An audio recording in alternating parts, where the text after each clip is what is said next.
Selamat siang semua. Semoga semua dalam keadaan sehat dan senang. Selamat datang di webinar Autism Recovery Network Jakarta bersama saya Arinda, salah satu senior terapis di ARN Jakarta, dan saya Kanya, salah satu program supervisor di ARN Jakarta. Hari ini kami akan membawakan webinar yang berjudul Mengajar Anak, Mulai Dari Mana? Kami berangkat dari keluhan orang tua tentang sulitnya mencari, mendapatkan, ataupun meneruskan terapi bagi anak-anak selama pandemi ini berlangsung. Dan hal ini tidak hanya dikeluhkan oleh orang tua di ARN Jakarta saja, tidak hanya di Indonesia, tetapi juga di seluruh dunia. Spark telah melakukan survei dan mendapatkan data bahwa yang paling terdampak adalah anak berusia 5 tahun ke bawah. Hal ini disebabkan karena dengan adaptasi yang berusaha kita lakukan, yaitu terapi ataupun pembelajaran jarak jauh secara online, masih sulit untuk diikuti oleh anak berusia 5 tahun ke bawah. Yang bisa dilakukan orang tua saat ini adalah belajar bersama anak di rumah. Lalu muncullah pertanyaan, mulai dari mana? Nah, kita akan membahas ini dengan Miss Kanya hari ini. Kita harus mulai dari mana, Miss Kanya? Ya, sebelum saya menjawab pertanyaan mulai dari mana, saya akan menjelaskan terlebih dahulu tujuan utama untuk belajar bersama anak. Tujuan utama supaya anak dapat berinteraksi dengan sesama. Tetapi karena pandemi sekarang, kita tidak bisa melakukannya, maka kita sebagai orang terdekat dari anak-anak, sebagai keluarga, harus proaktif dalam mengajar anak. Sebelum saya menjelaskan kemampuan yang harus diprioritaskan, saya akan memberi contoh terlebih dahulu melalui gambar ini. Miss Linda, coba jelaskan gambar yang Miss Linda lihat. Di sini ada seorang anak yang sedang bermain blocks dengan ibunya. Ya, kegiatan ini terlihat simpel, tetapi sebenarnya banyak kemampuan yang bisa kita ajarkan kepada anak kita melalui kegiatan ini. Apa aja tuh misalnya? Kita bahas satu-satu ya. Pertama, kita bisa mengajarkan eye contact atau kontak mata, di mana anak harus mempunyai eye contact terhadap benda yang sedang dia mainkan, yaitu blocks, dan juga orang yang sedang berinteraksi, yaitu ibunya. Selanjutnya, kita juga bisa mengajarkan joint attention. Joint attention ini adalah atensi bersama yang dimiliki oleh orang yang sedang beraktivitas bersama. Dalam gambar ini, anaknya dan ibunya mempunyai atensi bersama, yaitu bermain blocks. Selanjutnya, kita bisa mengajarkan visual performance atau keterampilan visual scanning. Scanning adalah kemampuan untuk memindai atau memperhatikan dengan baik. Anak harus bisa memperhatikan blocks yang diambil ibunya. Contoh permainan, membangun blocks yang sama. Di sini anak harus bisa memperhatikan blocks yang sama yang diambil oleh ibunya. Selanjutnya, kita bisa mengajarkan motor imitation atau imitasi gerak, yaitu kemampuan di mana anak bisa mengikuti gerakan ibunya dalam membangun blocks. Kita bisa mengajarkan social interaction atau interaksi sosial, di mana kita bisa membangun interaksi sosial yang positif seperti bermain dengan semestinya atau appropriate play, dan juga bermain bergantian, turn taking, dan juga waiting skill atau menunggu giliran. Selanjutnya, kita bisa mengajarkan kemampuan mending atau kemampuan meminta, di mana kita bisa mengajarkan anak untuk meminta blocks kepada ibunya. Dan kita bisa mengajarkan kemampuan verbal, yaitu echoic atau imitasi suara, di mana anak bisa diajarkan untuk menceritakan apa yang sedang terjadi dengan cara mengikuti kata-kata ibunya. Wah, ternyata banyak sekali yang bisa diajarkan dalam hal sesimpel bermain blocks bersama ya, biasanya. Semua skill yang disebutkan adalah skill-skill yang penting. Betul. Lalu bagaimana dengan kemampuan berhitung, membaca, menulis, apakah itu tidak penting misalnya? Tentu, kemampuan yang sudah disebutkan seperti membaca, berhitung, menulis, yang merupakan kemampuan akademik adalah kemampuan yang penting. Tetapi yang kita harus lihat, kita harus melihat prioritas, yaitu kemampuan manakah yang kita harus ajarkan terlebih dahulu. Oh begitu. Jadi semuanya penting. Nah, kita akan kembali ke pertanyaannya. Kita harus mulai dari mana, Miss Kanya? Oke.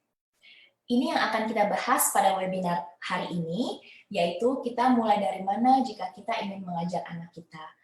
Webinar pada hari ini mengambil sumber dari buku Getting Started dari Dr. James W. Partington, PhD, BCBAD, yang merupakan konsultan dari Autism Recovery Network yang juga memberikan training kepada staf ARN. Buku ini menjelaskan tentang 6 hal penting yang merupakan prioritas yang untuk diajarkan kepada anak-anak kita.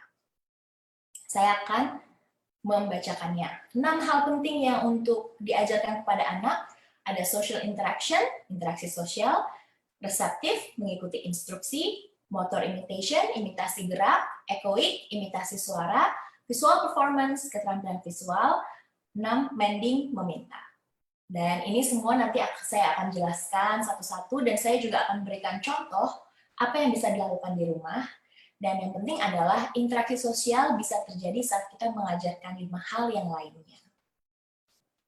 Nah, pembahasan pada webinar hari ini saya akan membahas mulai dari kemampuan yang paling mudah untuk dilakukan di rumah. Jadi kita mulai dari keterampilan visual, imitasi gerak, imitasi suara, pemahaman instruksi, dan meminta. Begitu. Dan di ARN, kami juga menggunakan ABLES-R atau The Assessment of Basic Language and Learning Skill sebagai program, dan 6 hal penting ini juga diajarkan dan ada di dalam program tersebut. Begitu. Jadi, misalnya sudah menyebutkan tadi satu persatu dan kita akan bahas sekarang semua kemampuannya. Kita mulai dari visual performance atau keterampilan visual. Apakah itu misalnya? Keterampilan visual atau visual performance adalah kemampuan anak untuk memperhatikan benda dengan baik saat anak melakukan aksi dengan benda tersebut. Dan ini sangat penting untuk anak-anak bisa memperhatikan benda-benda di sekitarnya dalam kehidupan sehari-hari. Karena dalam kehidupan sehari-hari, anak-anak banyak menggunakan benda. Contohnya, mainan, alat tulis, alat makan, pakaian. Dan ini menjadi sangat penting untuk mereka bisa memperhatikan apa yang mereka lakukan dengan benda-benda tersebut.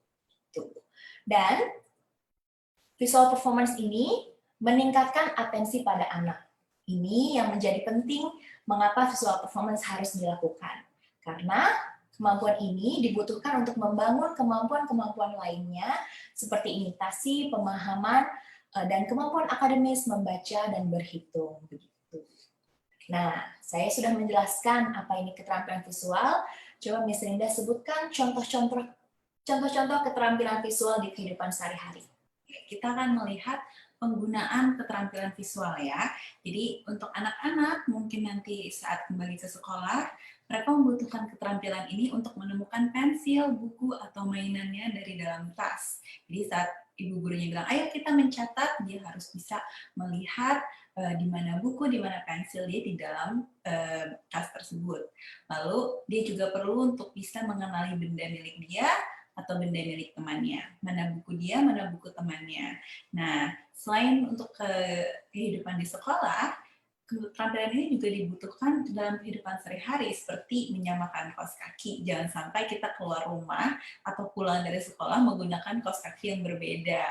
Lalu, kemampuan ini tidak hanya penting bagi anak-anak, karena kemampuan ini terus digunakan sampai kita dewasa. Hingga saat ini kita masih menggunakan keterampilan ini seperti untuk menyortir benda-benda.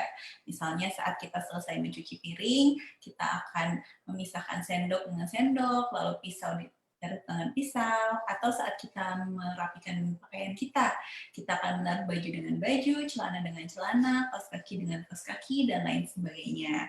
Nanti juga keterampilan visual ini dibutuhkan saat anak-anak kita mulai belajar membaca dan berhitung, karena mereka harus bisa melihat perbedaan antara huruf A, huruf B, huruf D, dan membedakan angka, misalnya angka 1, angka 5, angka 7, dan lain sebagainya.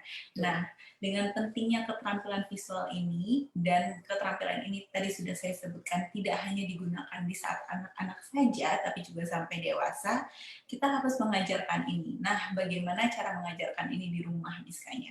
Oke, mari saya akan jelaskan. Saya akan memberikan contoh-contoh yang bisa dilakukan di rumah. Kita mulai dari insect puzzle. Ya, ini adalah salah satu mainan yang mungkin banyak ditemukan di rumah. Selain insect puzzle ini akan melatih scanning, di mana anak bisa belajar meletakkan pieces puzzle di tempatnya, kita juga bisa melatih salah satu kemampuan yang sangat penting, Miss Rinda. Apa itu misalnya? Yaitu kemampuan untuk melakukan eye contact atau kontak mata.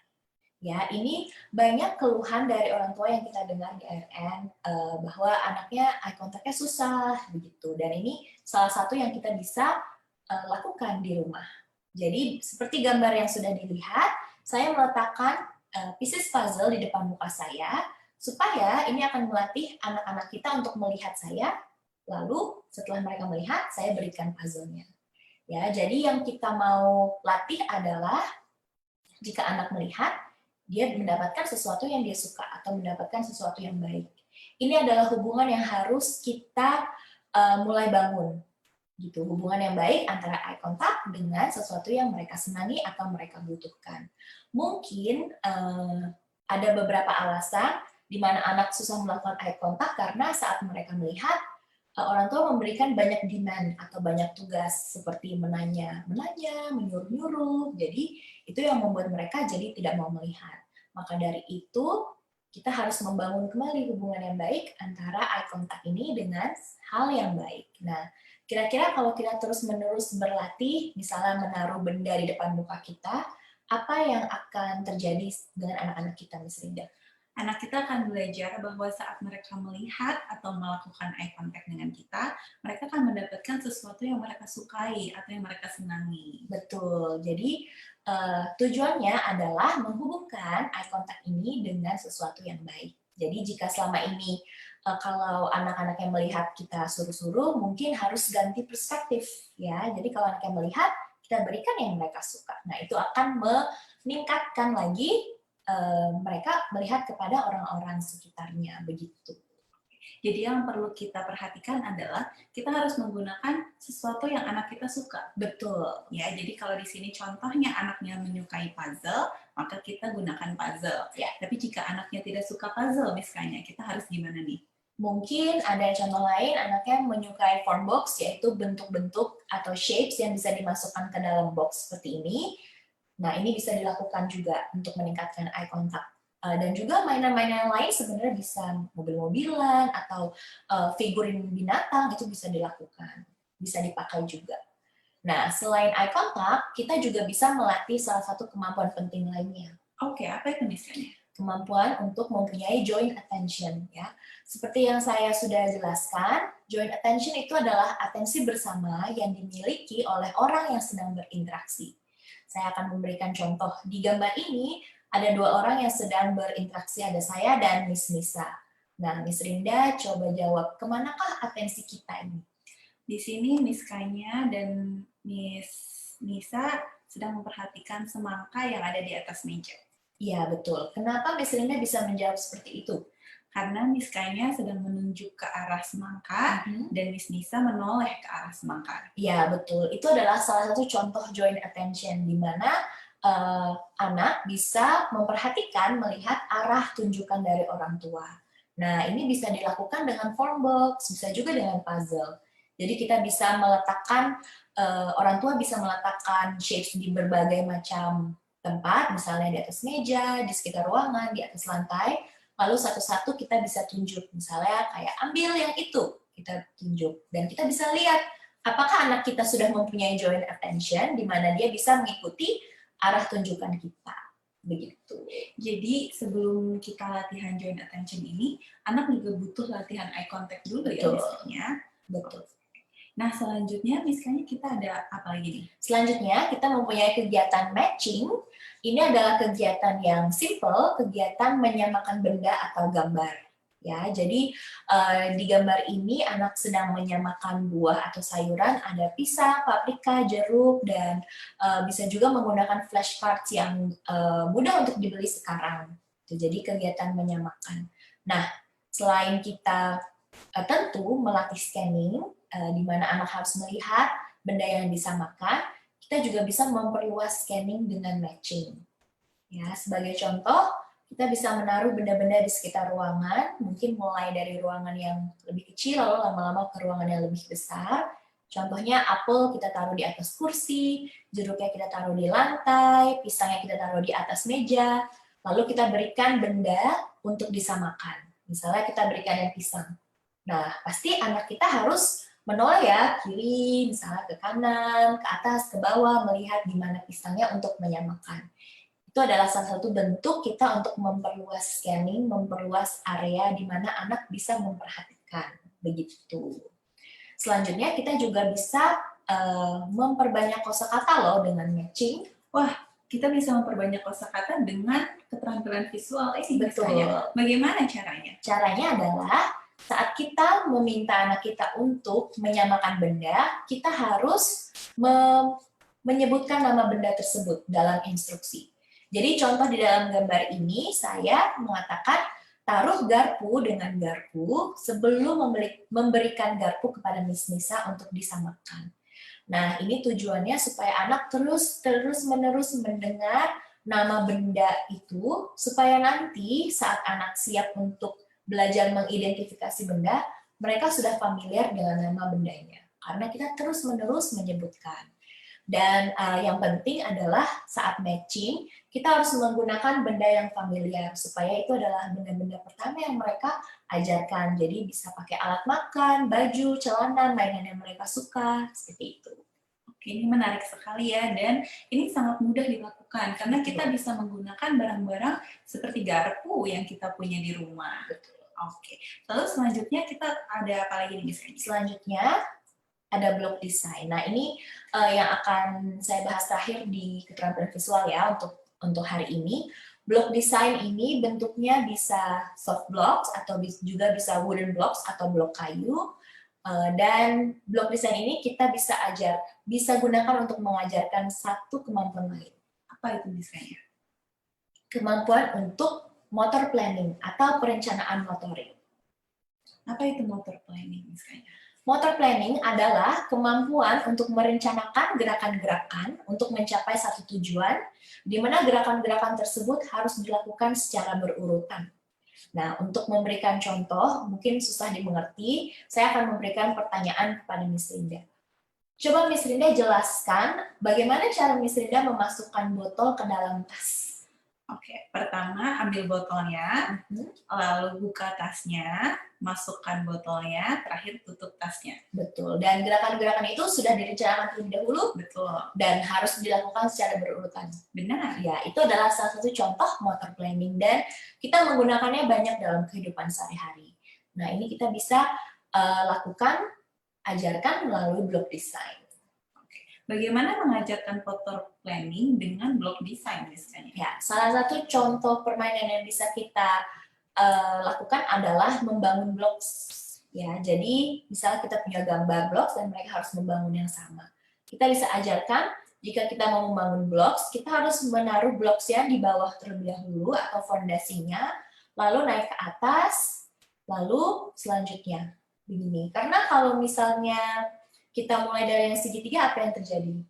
Segitiganya jatuh, nggak jadi deh. Betul, segitiganya jatuh. Jadi tujuan membangun blok-set tidak akan tercapai. Dan maka dari itu kita mengajarkan, untuk bisa mencapai tujuan membangun blok, kamu harus mulai dari yang bawah, baru di atasnya, baru yang terakhir di atasnya. Begitu. Oke. Wah, ternyata banyak sekali yang bisa kita lakukan dan kita ajarkan dalam aktivitas visual performance atau keterampilan visual ini ya. Tadi seperti yang Miss Kanya sudah sebutkan, ada eye contact, ada scanning, joint attention, bahkan motor planning. Dan kegiatan-kegiatan ini menyenangkan bagi anak karena tadi kita sudah tekankan untuk menggunakan barang-barang yang disukai oleh anak-anak. Dan juga praktis untuk dilakukan di rumah karena menggunakan barang-barang yang sudah ada di rumah, kita bisa menggunakan barang sehari-hari. Tetapi visual performance ini tidak sebatas yang hanya dijelaskan Miss Kanya barusan. Masih ada banyak keterampilan dan kemampuan lain yang dibutuhkan dan bisa diajarkan pada anak-anak kita. Nah, semuanya ada di ABLES-R yang kita gunakan di ARN. Untuk mengetahui lebih lanjut, bisa hubungi ARN dengan kontak yang akan kita berikan di akhir sesi atau hubungi kita melalui kolom komentar di bawah. Oke, selanjutnya kita akan masuk ke kemampuan berikutnya, yaitu motor imitation atau imitasi gerakan. Apakah itu biasanya? Motor imitation atau imitasi gerakan adalah kemampuan untuk meniru, mencontoh, atau mengimitasi gerakan. Di sini anak-anak belajar dengan melihat dan memperhatikan aksi atau gerakan orang lain di sekitarnya. Banyak yang kita dengar ya, anak-anak itu memperhatikan orang tuanya, belajar dari mencontoh orang tuanya. Nah, ini adalah salah satu contoh kemampuan imitasi. Dan untuk mempelajari kemampuan baru, kita sangat bergantung pada imitasi. Ini tidak hanya pada anak-anak, tetapi juga pada orang dewasa. Coba Miss Rinda berikan contoh orang dewasa yang mempelajari kemampuan baru menggunakan imitasi. Oke, contohnya mungkin kita mau mempelajari resep baru. Jadi atau bahkan yang baru mulai mau belajar memasak, kita akan buka YouTube, menonton YouTube lalu menirunya melalui YouTube. Atau yang lagi hits, kita akan buka makeup tutorial lalu kita mengikutinya dari YouTube. Ya, betul. Jadi orang dewasa pun masih menggunakan imitasi ini saat mempelajari kemampuan baru. Begitupun anak-anak. Nah, Miss Rinda, bagaimana bentuk motor imitation atau imitasi gerakan dalam kehidupan sehari-hari? Nah, untuk anak-anak biasanya digunakan saat mereka SKJ sama teman-teman sekolahnya. Jadi biasanya tiap Jumat atau tiap Sabtu ada senam bersama nih. Teman-temannya akan ada yang menjadi model di depan, lalu kita harus mengikuti teman kita tersebut.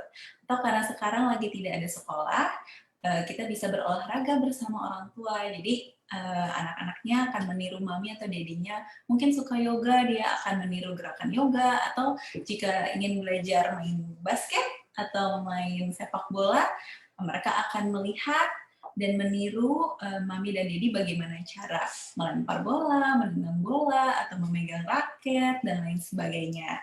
Lalu pada anak-anak, kemampuan ini dibutuhkan saat mereka akan belajar kemampuan independen, seperti mencuci tangan, menggosok gigi, memakai baju, mengancingkan baju, dan lain sebagainya. Biasanya saat malam hari sebelum tidur, orang tua akan mengajak anaknya untuk menyikat gigi di depan cermin.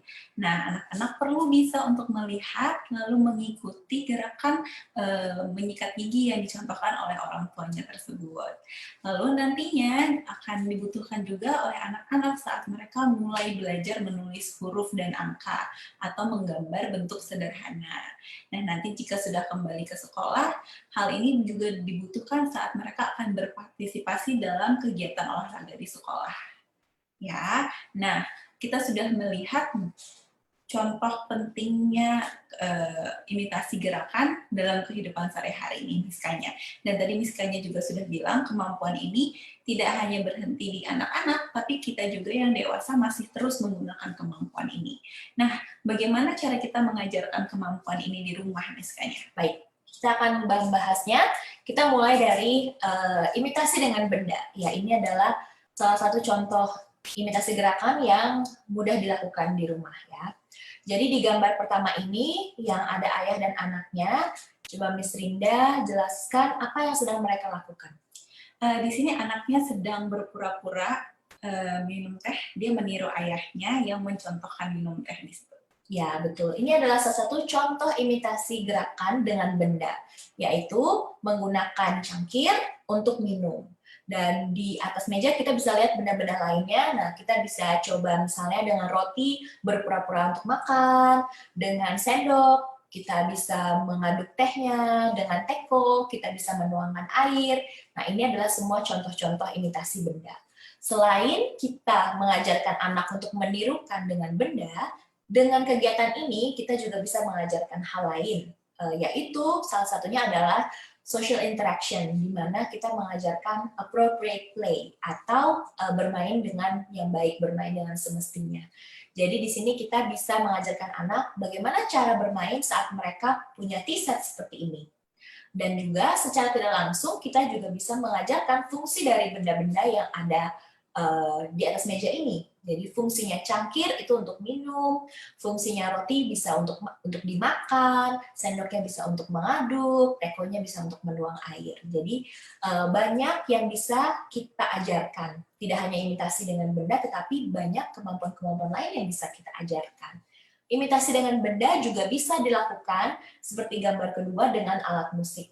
Di sini dua anak sedang meniupkan suling, Dan kita bisa menggunakan alat musik lain seperti drum, memukul drum, dan juga marakas, menggoyangkan marakas. Nah, selain mengajarkan imitasi dengan benda, dengan alat musik, kita bisa mengajarkan anak untuk memperhatikan dan meniru hal-hal yang lebih detail atau lebih kecil.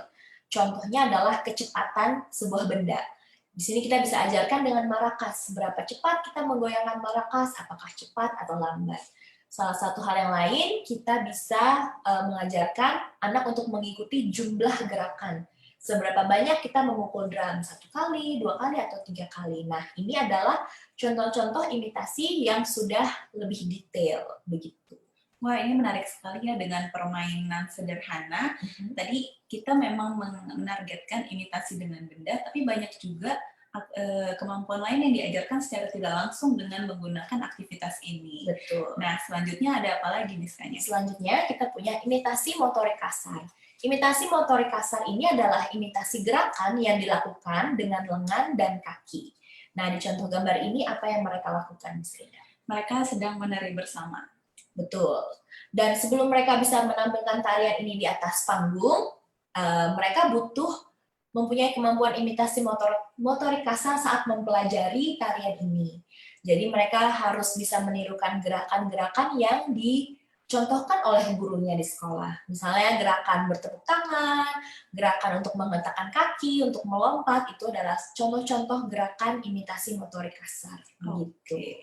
Tapi sekarang lagi nggak ada guru di Miskanya, gimana dong? Nah, sebenarnya tidak butuh guru untuk menjadi contoh ya. Kita sebagai orang-orang yang terdekat, sebagai keluarga dari anak-anak kita, bisa menjadi contohnya. Dengan mudahnya akses internet pada zaman ini, kita bisa dengan mudah membuka YouTube, lalu mencari lagu, dan kita bisa menjadi contoh gerakan. Jadi kita yang menari, kita meminta anak kita untuk mencontoh gerakan kita. Dan ini bisa dilakukan di rumah, dan anak-anak pasti senang ya, karena anak-anak zaman sekarang pasti senang YouTube, senang lagu. Nah, ini kita bisa jadikan sebagai salah satu untuk kegiatan untuk mengajar anak, begitu. Oke. Kalau ada motorik kasar, biasanya akan ada motorik halus nih, Miskanya. Ya, betul. Ada imitasi motorik halus. Ini adalah imitasi gerakan yang dilakukan oleh tangan dan jari, begitu. Apa aja yang bisa kita lakukan, Miskanya? Untuk di rumah, kita bisa menggunakan Play-Doh. Pasti ini familiar ya, Play-Doh. Banyak anak-anak yang suka main Play-Doh atau clay atau lilin, tanah liat seperti itu. Nah, ini bisa digunakan. Jadi bisa mengajarkan menggulung Play-Doh, memipihkan Play-Doh, membulatkan Play-Doh. Ini semua adalah contoh imitasi motorik halus. Dan selain kita mengajarkan imitasi motorik halus, kita juga mengajarkan appropriate play dengan Play-Doh. Jadi, cara bermain yang baik dengan Play-Doh itu seperti apa? Jadi, kita sambil mengajarkan itu. Lalu di gambar yang kedua ini, menggunakan finger paint, Miss Linda. Ini terlihat menarik ya menggunakan finger paint. Bagaimana caranya kita menggunakan finger paint untuk belajar imitasi motorik halus, Miskanya? Ya, untuk menggunakan finger paint ini, di mana kita mengajarkan anak untuk memperhatikan goresan jari. Jadi, mungkin kita bisa mulai dari garis. Jadi, kita punya finger paint, kita taruh di jari, lalu kita garis misalnya dari atas ke bawah. Nah, apakah anak kita bisa mengikutinya? Dan karena ada finger paint, berarti ada feedback di kertas. Jadi kelihatan, oh udah sama atau belum. Nah, itu salah satu diimitasinya. Bisa juga kita mengkooperasi belajar angka, menulis huruf, menggambar bentuk dengan kegiatan ini. Jadi sambil melakukan kegiatan imitasi motorik halus, juga bisa sambil belajar huruf, angka, atau bentuk-bentuk begitu. Oke, selanjutnya kita akan masuk ke imitasi wajah dan mulut. Ya, imitasi gerakan wajah dan mulut. Ini apa misalnya? Ini adalah imitasi yang menggunakan wajah dan mulut ya. Saya akan memberikan contoh. Contohnya seperti membuka mulut, misalnya mengerutkan bibir atau pouting, menggebukkan pipi, mengeluarkan lidah seperti ini, atau menggerakkan wajah yang lainnya seperti itu. Oke, kenapa ini penting untuk diajarkan? Ini penting karena ini adalah salah satu kemampuan untuk membantu anak supaya dapat berbicara dengan baik. Karena saat berbicara, kita membutuhkan bentuk mulut yang baik. Begitu. Ini penting sekali berarti ya. Iya, betul. Lalu bagaimana kita mengajarkan ini di rumah? Sebenarnya ini sangat simpel untuk di rumah. Kita membutuhkan satu alat saja, yaitu cermin. Pasti di rumah banyak punya cermin ya? Ya, nah fungsi cermin ini adalah untuk supaya anak dapat memastikan bentuk mulut mereka sudah sama dengan bentuk mulut yang dicontohkan. Karena tanpa menggunakan cermin mereka mungkin tidak bisa melihat bentuk mulut mereka sendiri. Nah, dengan adanya cermin ini akan membantu mereka untuk cek, oh udah sama belum bentuk mulutnya dengan yang mama atau papa lakukan.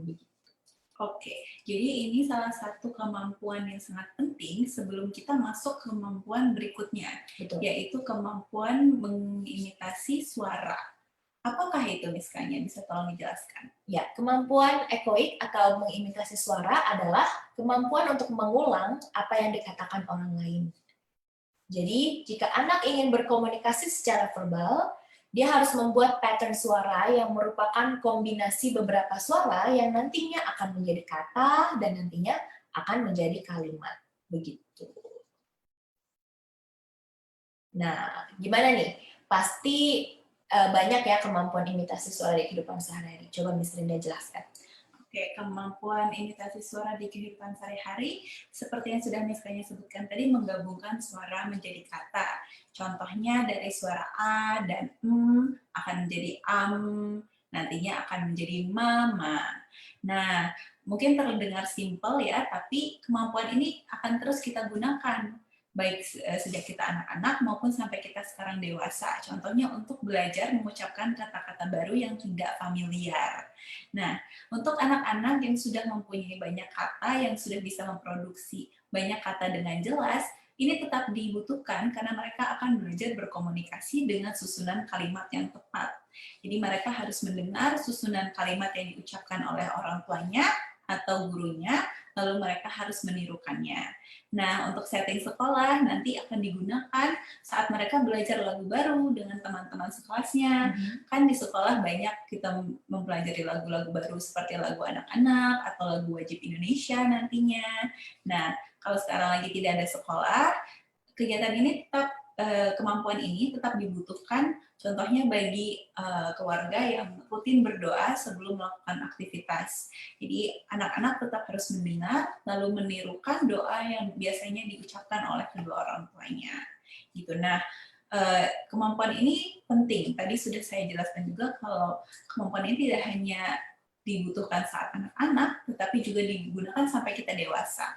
Apa yang harus kita lakukan di rumah untuk mengajarkan kemampuan ini, Miss Kanya? Ya, sebenarnya ini ya sebelum kita melakukan echoic trial ya, jadi jika kita menginstruksikan anak-anak kita untuk mengucapkan sesuatu, misalnya bilang A, itu adalah echoic trial.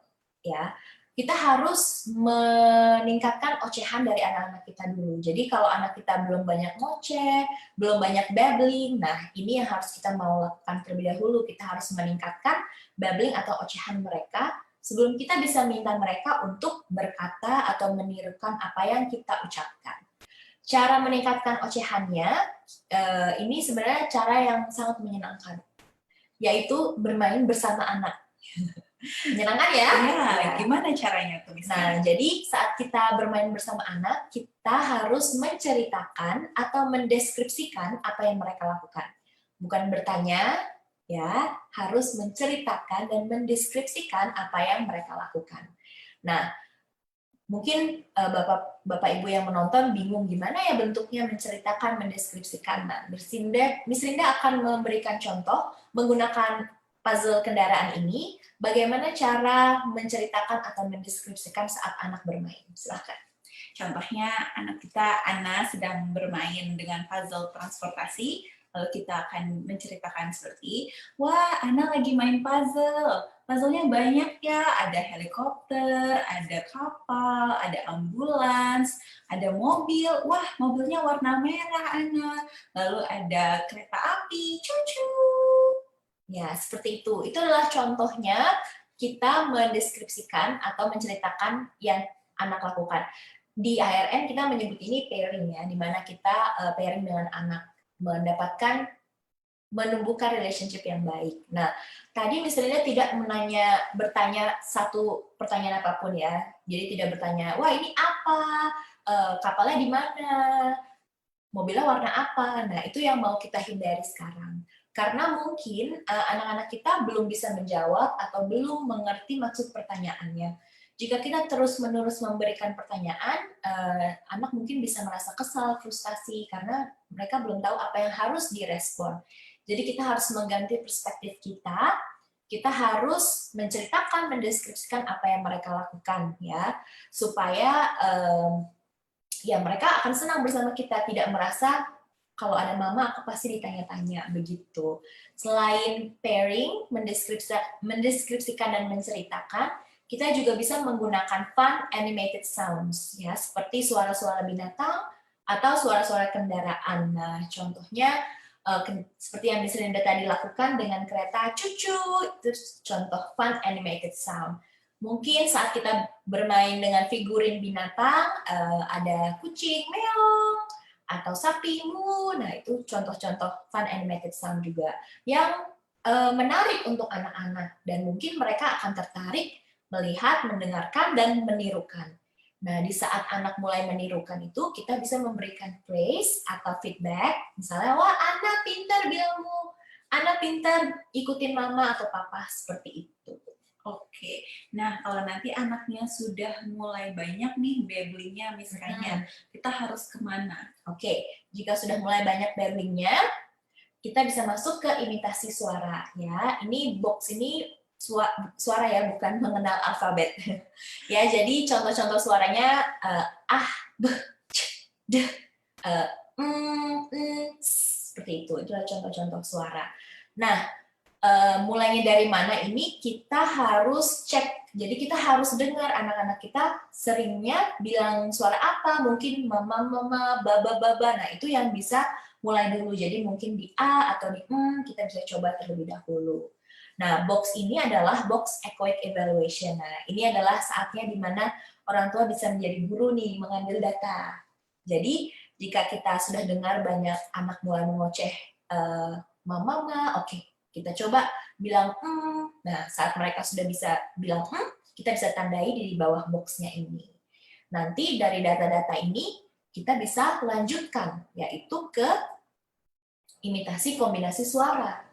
Jadi setelah ada A dan bisa kombinasi apa nih, Miss Linda? Bisa jadi atau bisa jadi ma. Betul.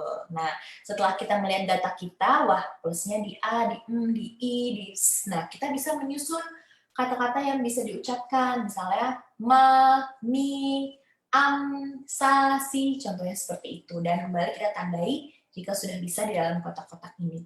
Nah, selanjutnya, setelah imitasi kombinasi suara, baru kita bisa coba imitasi kata. Ya, jadi mama ini ada dua kombinasi suara, ma. Papa ada pa, pi. Contohnya seperti itu. Jadi jika mungkin para orang tua melihatnya kayak iya belum bisa bilang mama, cek dulu apakah sudah bisa ma. Kalau belum, cek apakah sudah bisa a, sudah bisa mungkin di situ yang harus dicek terlebih dahulu sebelum masuk ke imitasi kata begitu. Oke, lalu setelah anak sudah bisa mengikuti banyak kata atau mengimitasi banyak kata, apalagi yang harus dilakukan misalnya? Selanjutnya kita bisa coba imitasi kalimat. Nah, ini juga ada tahapannya. Jadi harus mulai dari yang sederhana, mulai dari dengan 2 kata, seperti hai mama, 3 kata, seperti aku makan kue, 4 kata, aku pakai baju biru, contohnya seperti itu. Jadi harus mulai dari 2, lalu 3, 4, dan seterusnya. Dan yang penting adalah kata-kata yang digunakan ini harus adalah kata yang fungsional. Jadi kata-kata yang sering digunakan dalam kehidupan sehari-hari.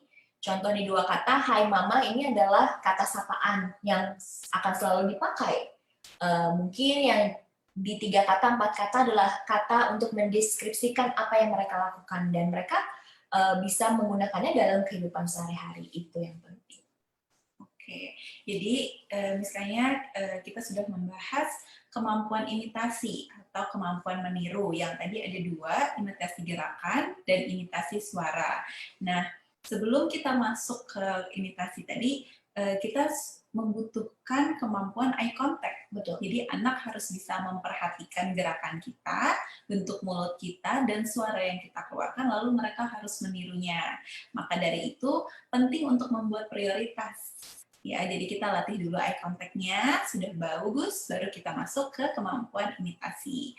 Tidak hanya itu, kemampuan imitasi ini masih banyak ya, jadi tidak cuma yang sudah dijelaskan saja, di Able Art itu imitasi masih banyak sekali. Nah, untuk lebih tahu lebih lanjut, silakan hubungi ARN dengan kontak yang akan kita berikan nanti di slide terakhir. Oke, kita akan masuk ke kemampuan berikutnya, yaitu kemampuan reseptif. Apakah ini Miskanya? Kemampuan reseptif atau kemampuan untuk mengikuti instruksi adalah kemampuan untuk menerima dan mengerti informasi.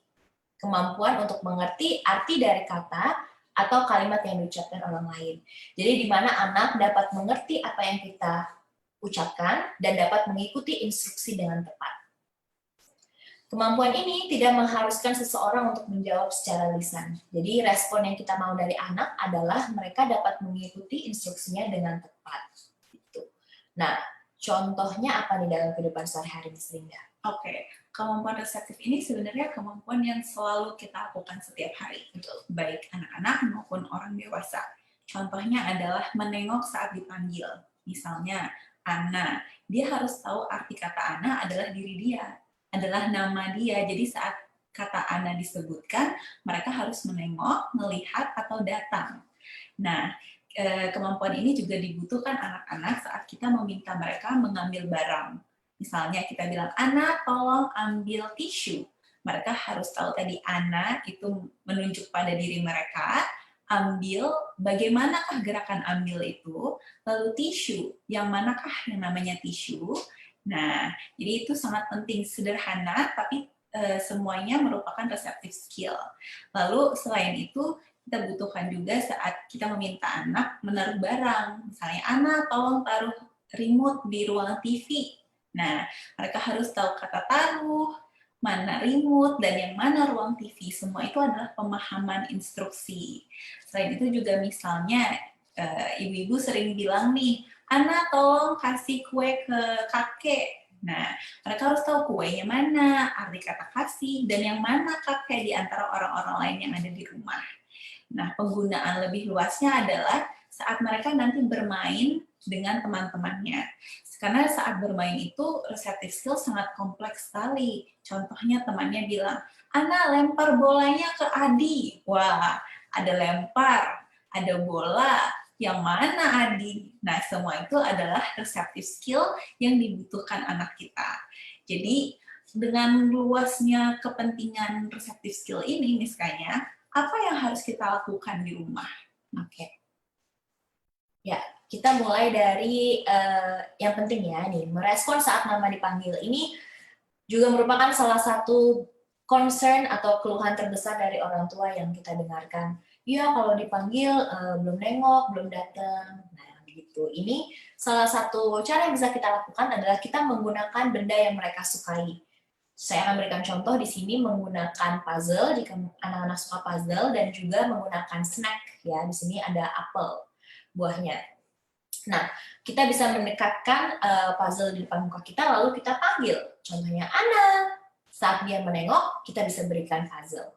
Begitu. Atau dengan apel, misalnya, kita tahu anaknya sudah lapar, mau makan apel, kita bisa panggil, Ana, sini. Baru kita bisa berikan apel sepotong demi sepotong. Nah, ini kembali lagi tujuannya adalah menghubungkan, merespon atau menengok atau datang saat nama dipanggil dengan sesuatu yang baik, dengan sesuatu yang mereka suka, sesuatu yang mereka butuhkan.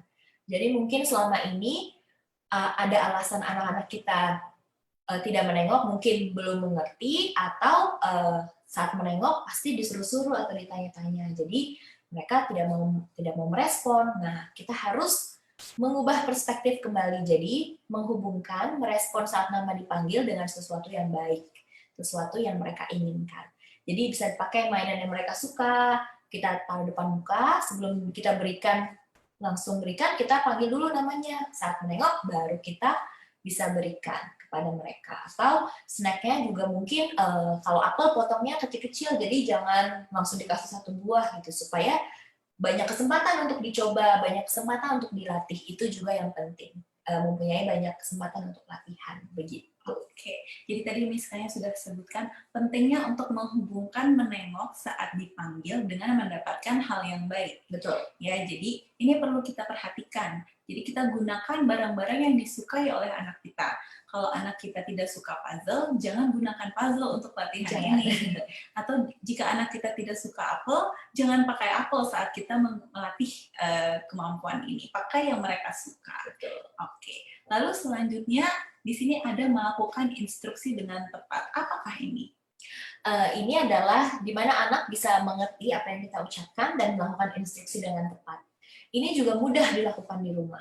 Bagaimana tuh bisa? Iya, dan tidak butuh waktu khusus. Oh, oke. Ya, jadi kita bisa melakukan ini dalam rutinitas kehidupan sehari-hari. Nah, seperti contoh di gambar yang pertama ini, ada anak yang sedang makan, dan sebelum makan dia harus mencuci tangan. Ya, jadi dalam rutinitas makan yang pasti dilakukan setiap hari, mungkin lebih dari 1 kali sehari ya makannya, itu kita bisa mengajarkan beberapa instruksi. Contohnya, sebelum makan cuci tangan. Nah, jika anak kita belum mengerti cuci tangan, mungkin kita bisa bantu dengan menunjuk wastafel cuci tangannya di sana, atau jika belum mengerti, kita bisa menggandeng anak kita menuju wastafel untuk membantu cuci tangan. Nah, itu bantuan-bantuan ini adalah prom, ya, itu apapun yang kita lakukan untuk membantu anak kita. Nah, setelah cuci tangan, duduk di kursi, itu satu instruksi lagi. Oke, sebelum makan berdoa dulu, itu instruksi lagi. Nah, ini contoh-contoh yang kita bisa lakukan dalam rutinitas sehari-hari. Jadi tidak perlu waktu khusus, tapi sambil melakukan kegiatan makan, banyak yang bisa diajarkan. Nah, contohnya di gambar kedua ini, Miss Rinda, ini sedang apa ya anak laki-lakinya? Dia sedang bersiap-siap mau tidur. Iya, betul. Jadi rutinitas di malam hari yang pasti dilakukan setiap hari, karena kita harus istirahat. Nah, ini bisa juga mengajarkan untuk melakukan instruksi dengan tepat. Seperti sebelum tidur harus gosok gigi, lalu oke, sekarang kita naik ke atas atau masuk ke kamar tidur. Ingat kalau memang belum bisa harus dibantu, bisa ditunjuk atau bisa dituntun anaknya. Lalu naik ke atas tempat tidur, berdoa, mematikan lampu, banyak instruksi yang bisa kita masukkan, bisa kita ajarkan dalam rutinitas kehidupan sehari-hari. Nanti setelah, mungkin pertamanya kita masih harus bantu dengan banyak ya, jadi kalau kita gandeng itu physical prom namanya, lama-lama kita bisa kurangi, mungkin seminggu kita masih gandeng, tapi minggu berikutnya kita coba tunjuk. Nah, mungkin mereka sudah makin mengerti, lama-lama mungkin mereka tidak perlu lagi untuk ditunjuk, tapi sudah bisa mengerti, oh kalau cuci tangan ke wastafel, begitu. Selanjutnya misalnya akan ada Selanjutnya kita mengidentifikasi benda. Ya. Apakah ini? Nah, ini juga bisa dilakukan di dalam rutinitas kehidupan sehari-hari. Jadi saya tanya dulu, kalau mau makan butuh benda apa aja Miss Rinda? Ada sendok, kadang kita butuh garpu atau sumpit, kita juga butuh piring, atau kadang pisau jika kita makan steak. Iya, nah banyak benda-benda yang kita bisa ajarkan untuk anak kita bisa identifikasi, misalnya rutinitas makan. Saat dia sudah duduk di kursi, kita bisa tanya dia, oke sekarang ambil piring. Nah, apakah anak kita sudah tahu mana piring, mana sendok? Mungkin untuk di awal, kita bisa mulai dari 2 benda, piring dan sendok. Dan kalau belum bisa, kita bisa prom lagi, kita bisa tunjuk, ini yang piring, baru diambil. Contohnya seperti itu.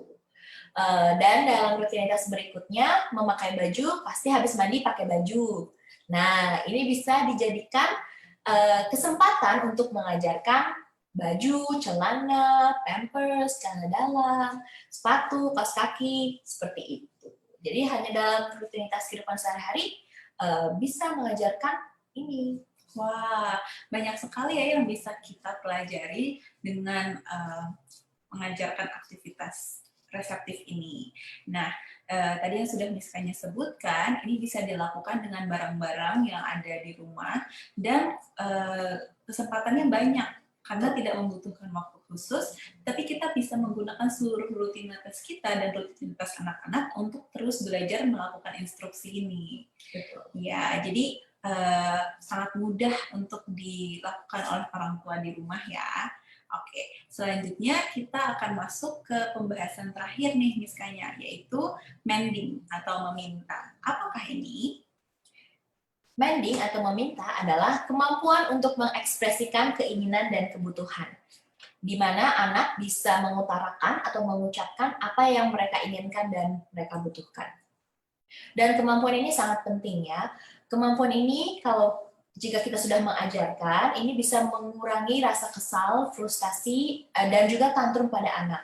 Karena kemungkinan besar akibat dari mereka tantrum atau merasa kesal ini, mereka tidak mampu atau tidak dapat mengucapkan apa yang mereka inginkan.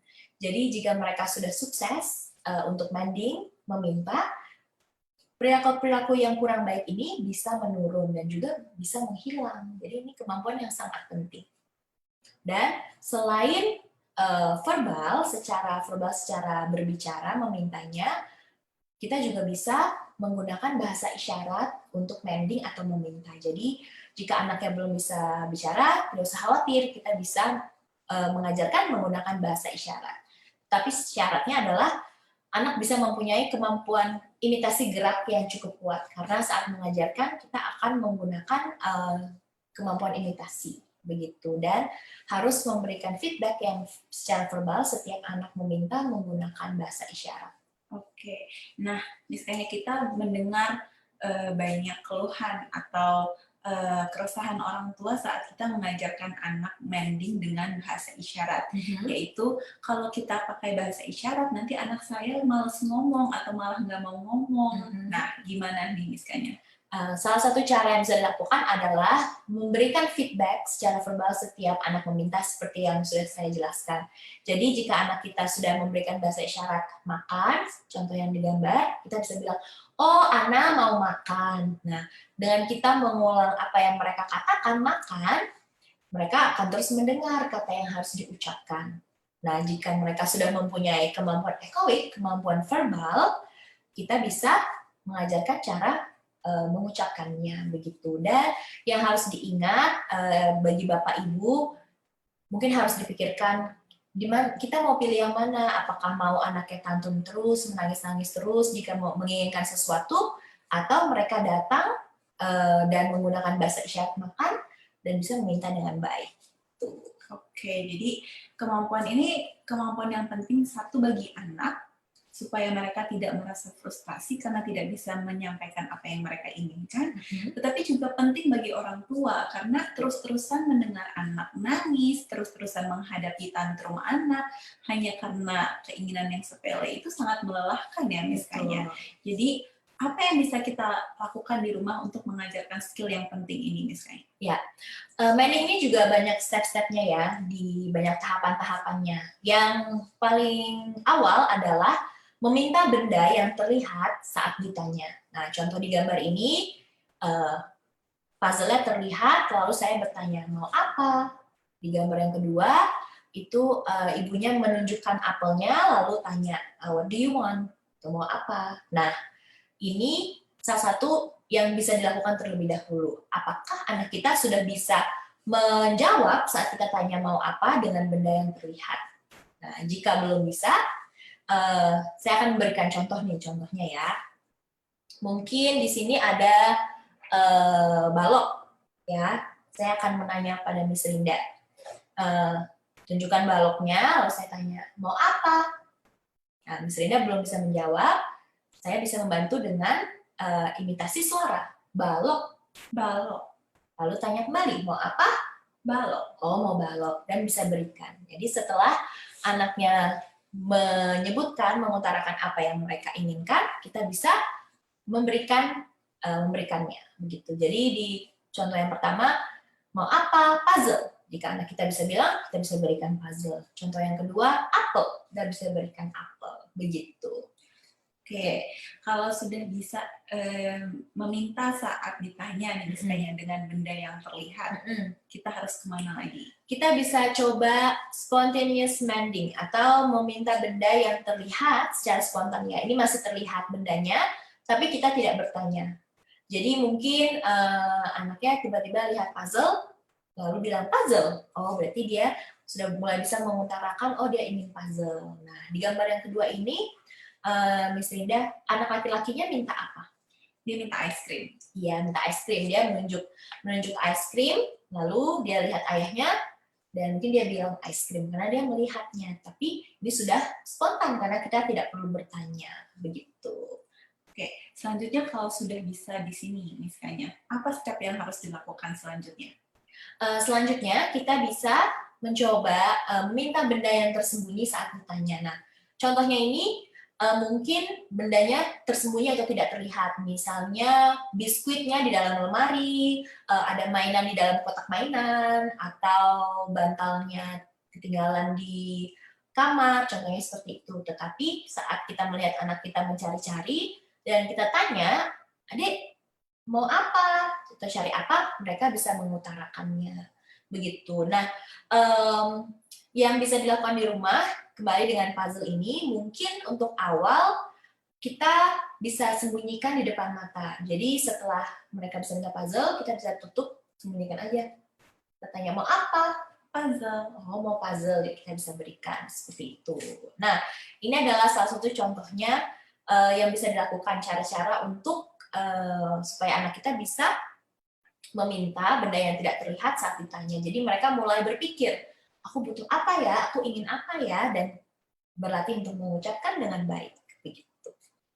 Lalu misalnya selanjutnya kita harus kemana lagi setelah anak kita bisa melakukan skill ini? Oke, selanjutnya kita ke sini ya, meminta secara spontan. Jadi ini tanpa ditanya, tanpa bendanya terlihat, mereka bisa mengungkapkan secara langsung. Jadi misalnya saat mereka lapar, mereka bisa datang ke mama, bilang, mama, makan. Misalnya itu. Nah, ini adalah meminta secara spontan. Mungkin orang tua memikirkan mending meminta itu di sini ya, di level ini meminta secara spontan. Iya, belum bisa minta, tapi belum melihat step-step atau tahapan-tahapan yang sudah saya jelaskan sebelumnya. Nah, mungkin harus berlatih dulu yang sebelumnya, jika bendanya terlihat, dan jika bendanya terlihat apakah sudah spontan, baru kita bisa cek meminta secara spontan. Begitu. Oke, jadi kemampuan mending ini kemampuan yang penting bagi anak-anak dan juga kita sebagai orang tua. Karena mereka bisa belajar menyampaikan apa yang mereka inginkan tanpa perlu menangis atau tantrum, yang juga akan sangat beneficial atau menguntungkan bagi orang tuanya. Seperti yang sudah dijelaskan tadi, mending atau meminta tidak hanya dilakukan secara verbal, tetapi juga bisa menggunakan bahasa isyarat.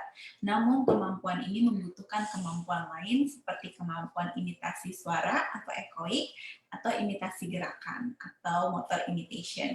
Jadi semua skill yang diajarkan dan yang dijelaskan di sini sangat berhubungan satu sama lain ya, dan kita juga harus memikirkan prioritasnya gitu. Nah, kita sampai mana nih misalnya? Ya, saya sudah membahas ya 6 hal penting yang harus menjadi prioritas saat kita mengajarkan anak kita.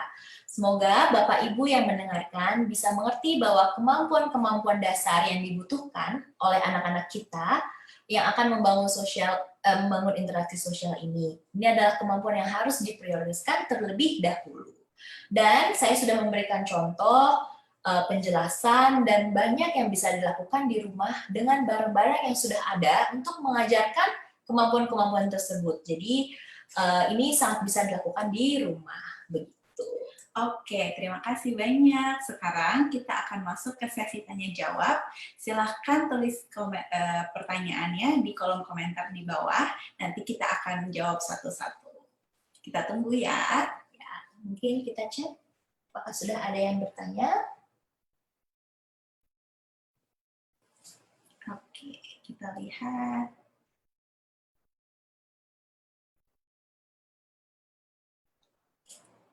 Oke, kita masuk. Oke. kita masuk ke pertanyaan pertama ya, Miss Kanya. Di sini ada pertanyaan, bagaimana cara mencari sikon yang tepat untuk mengajarkan kepada anak saat bermain dan ada saat belajar. Oh, bagaimana mengajarkan kepada anak, ini waktunya main, ini waktunya belajar. Oh, begitu. Oke. Mungkin sebenarnya untuk di awal kita bisa melakukannya saat bermain terlebih dahulu ya.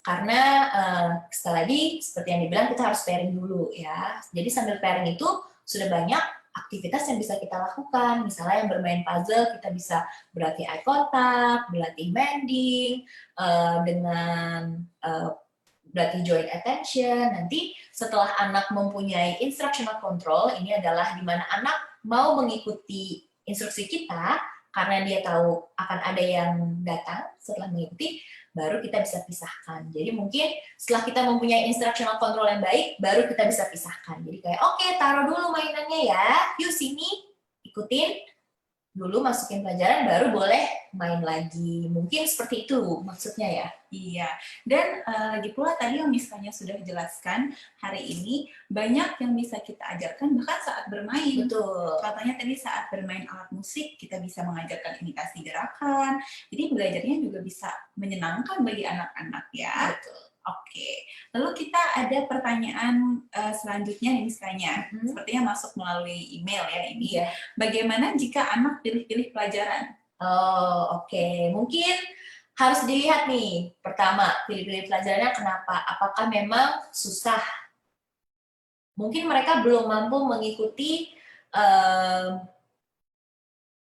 mengikuti pelajaran yang seharusnya gitu. Jadi kita harus cek juga. Mungkin kalau misalnya yang susah, itu kita bisa belajarnya dalam waktu yang lebih sedikit dan mainnya bisa lebih panjang, atau kalau kita memberikan cookies atau makanan setelah itu, kita bisa memberikan yang lebih banyak gitu. Dan yang gampang mungkin kita bisa mulai dari yang mudah terlebih dahulu, baru menyisipkan yang susah, baru mulai lagi dengan yang mudah. Jadi itu tergantung dari kita ya sebagai pengajar atau orang tua yang sebagai pengajar di rumah untuk bisa membalance atau menyeimbangkan pelajaran yang gampang, yang mudah, atau pelajaran yang susah supaya anak juga tidak frustasi, karena kita tidak mau juga anak frustasi. Kalau mereka sudah tantrum, nanti jadi susah lagi untuk kembali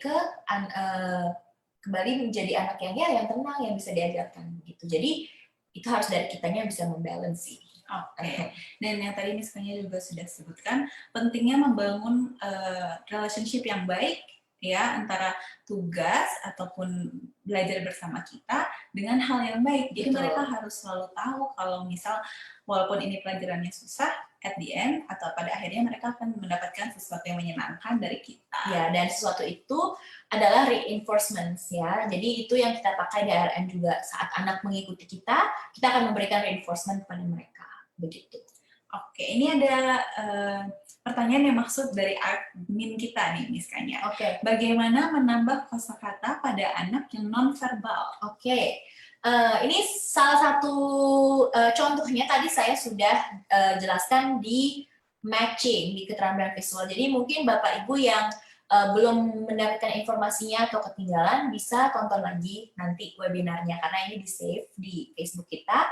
Tapi saya ulangi lagi, salah satu cara yang bisa kita lakukan adalah kita harus menamakan benda saat memberikan instruksi. Jadi contohnya saat matching kita harus bilang taruh gelas dengan gelas, sendok dengan sendok, dan bisa juga saat pairing ya, saat bermain dengan misalnya puzzle, kita bisa sambil sebutkan benda-benda yang mereka pegang itu apa, supaya mereka juga mempunyai awareness, oh ini namanya ini, benda ini namanya ini, begitu. Dan itu bisa meningkatkan kosakata walaupun anak kita belum bisa berbicara. Oke, kalau konteks menambah kosakatanya secara reseptif kan kita bisa terus-terusan memberikan stimulus itu ya, misalnya kita bisa terus-terus memberikan nama atau menamakan benda pada anak kita supaya anak kita terbiasa mendengar nama-nama benda tersebut. Kalau konteksnya menambah kosakata pada anak yang nonverbal secara ekspresif nih, Oh, secara misalnya ekspresif. mending gitu. Oh, oke. Untuk secara ekspresif, kembali kita bisa menggunakan bahasa isyarat ya. Ya biasanya dari ARN kita menggunakan American Sign Language. Jadi untuk anak yang nonverbal, tapi sudah mempunyai receptive skill, jadi kita bisa menambahkan stimuli sign saat bertanya. Misalnya, mana yang bisa dimakan? Contohnya, atau ambil tas. Jadi kita memberikan sign language supaya mereka tahu bentuk-bentuk ekspresi sign language atau bahasa isyarat seperti apa dan bendanya yang mana, begitu.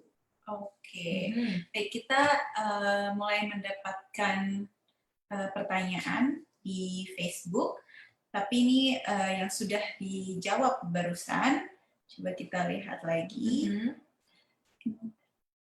Oke, di sini ada pertanyaan di Facebook Miskanya. Imitasi apa yang memudahkan anak untuk membentuk vokal E? E ya?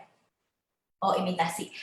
Nah, bentuk vokal E yang penting, yang tadi saya sudah bahas, untuk imitasi echoic atau suara, harus mempunyai imitasi wajah dan mulut yang cukup kuat dulu. Jadi, kita bisa berpikir dulu nih, bentuk mulutnya gimana ya, Jadi mungkin bentuk mulut seperti ini, dia harus bisa mengikuti, bedain.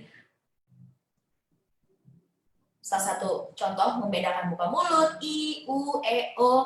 Nah, jika mereka sudah bisa membedakan bentuk mulutnya, mungkin itu akan lebih mudah saat mereka menyuarakan A, I, U, E, O. Karena selain suaranya berbeda karena bentuk mulut yang berbeda itu. Jadi ya mungkin satu coba senyum, terbuka sedikit, imitasinya bisa dicoba terlebih dahulu begitu.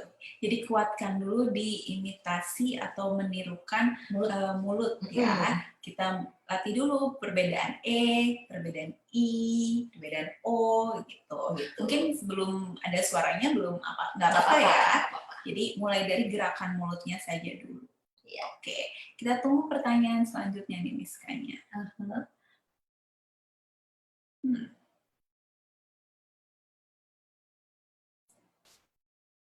Ini ada lagi. Ini ada dari email kita. Bagaimana cara mendapatkan attention dan eye contact pada saat anak berkomunikasi? Oh, berkomunikasi ya. Oke. Sebelum masuk ke berkomunikasi, kita harus cek dulu apakah anak mempunyai eye contact atau attention yang memang sudah kuat sebelumnya. Jadi sebelum kita mendemand atau mengharuskan anak kita untuk melihat saat berkomunikasi, cek dulu apakah mereka memang sudah sering melihat kita, mempunyai spontaneous eye contact gitu. Apakah saat meminta mereka melihat, karena kalau meminta atau mending itu langsung dapat gitu. Lalu apakah saat bermain kita memegang bendanya mereka melihat kepada kita. Mungkin semua itu harus dicek terlebih dahulu sebelum mengharuskan anak melihat untuk berkomunikasi, karena berkomunikasi itu demand-nya tinggi. Jadi harus dicek dulu ke demand atau tugas-tugas yang lebih sederhana. Jika memang belum kuat, itu harus dikuatkan terlebih dahulu. Gitu. Dan merujuk dari pembahasan kita hari ini, penting lagi untuk mengingatkan atau terus-menerus membangun hubungan yang baik antara eye contact dengan hal yang menyenangkan. Karena tadi yang misalnya juga barusan sebutkan, dalam berkomunikasi itu demand-nya tinggi dan durasinya bisa panjang. Itu bisa membuat anak kita lumayan frustasi ya. Apalagi harus terus mempertahankan eye contact. Jadi harus terus dibangun relationship antara eye contact dan sesuatu hal yang baik. Ya, mungkin saya mau menambahkan untuk berkomunikasi, misalnya kita mulai dari menjawab pertanyaan. Jadi bisa dimulai dari satu pertanyaan. Contohnya kalau kita punya satu kartu, ya ini apa? Misalnya mereka menjawab dengan good eye contact, kita bisa reinforce saat itu juga. Jadi tidak harus menunggu komunikasi 5 pertanyaan baru reinforce, tapi kita bisa mulai pelan-pelan, 1 dulu, lalu 2, lalu 3. Gitu.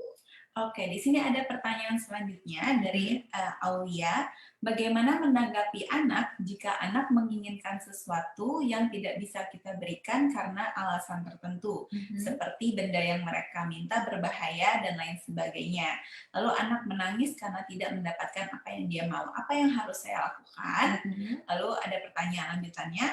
Saat anak menginginkan sesuatu, dia tidak bisa menunggu dan akan mulai menangis apabila tidak mendapatkan apa yang dia mau saat itu juga. Apa yang harus saya lakukan? Oke, saya akan jawab pertanyaan pertama dulu ya. Meminta berbahaya.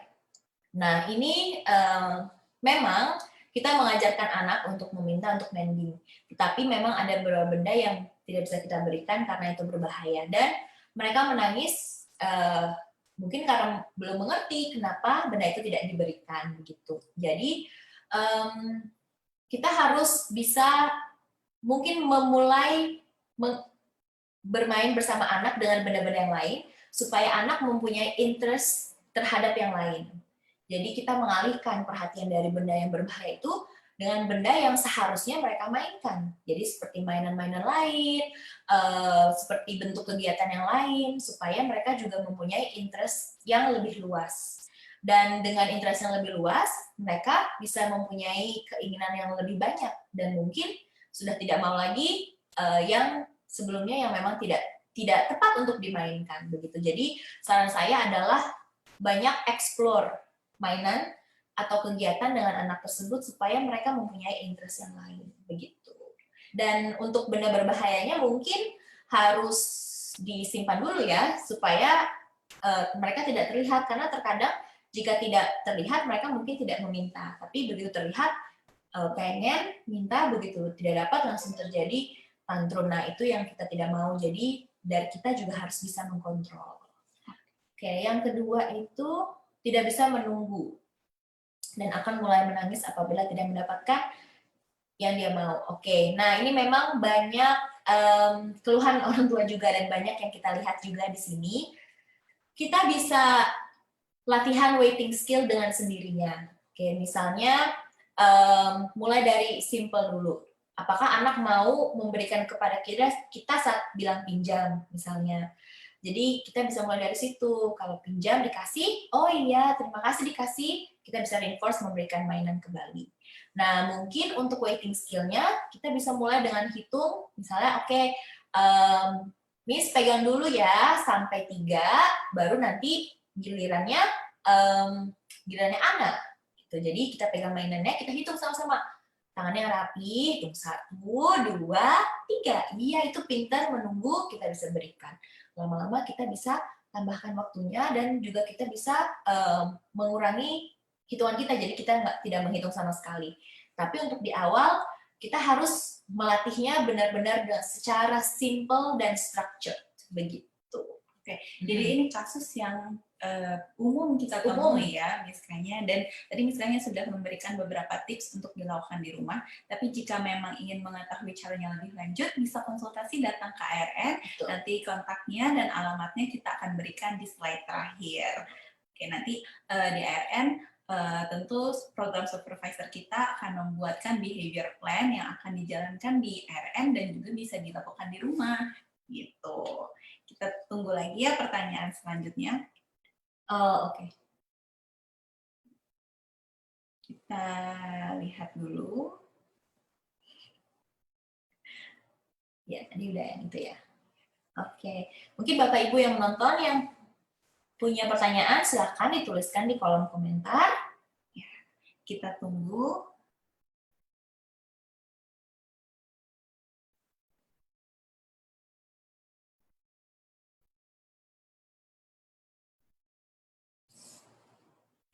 Terima kasih banyak ya yang sudah bertanya. Silakan jika masih mau bertanya, kita masih menunggu pertanyaan selanjutnya. Ya, dan jika mau bertanya lebih lanjut, misalnya belum jelas jawabannya, juga bisa tulis di kolom komentar. Mungkin bisa dijelaskan lebih lanjut tentang yang sesuatu yang tadi saya jelaskan begitu. Oke. Dan tentu saja kalau memang ingin bertanya ke kita, ke ARN, bisa menghubungi kami nanti. Nanti kita berikan kontaknya ya. Nah,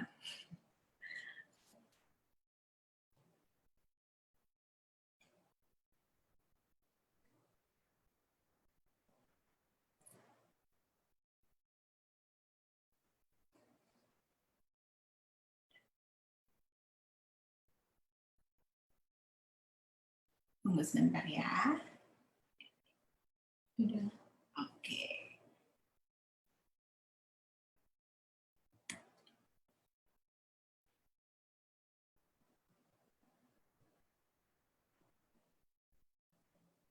Belum ada ya? Belum ada lagi.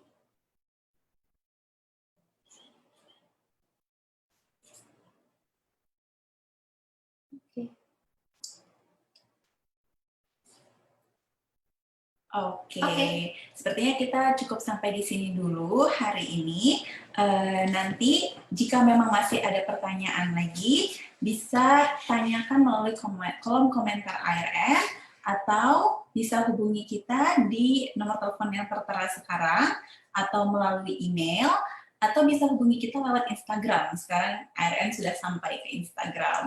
Atau bisa datang langsung ke kantor kita di Jalan Pluit Karangmanis Raya, Muara Karang E6 Selatan, nomor 2B, Jakarta Utara.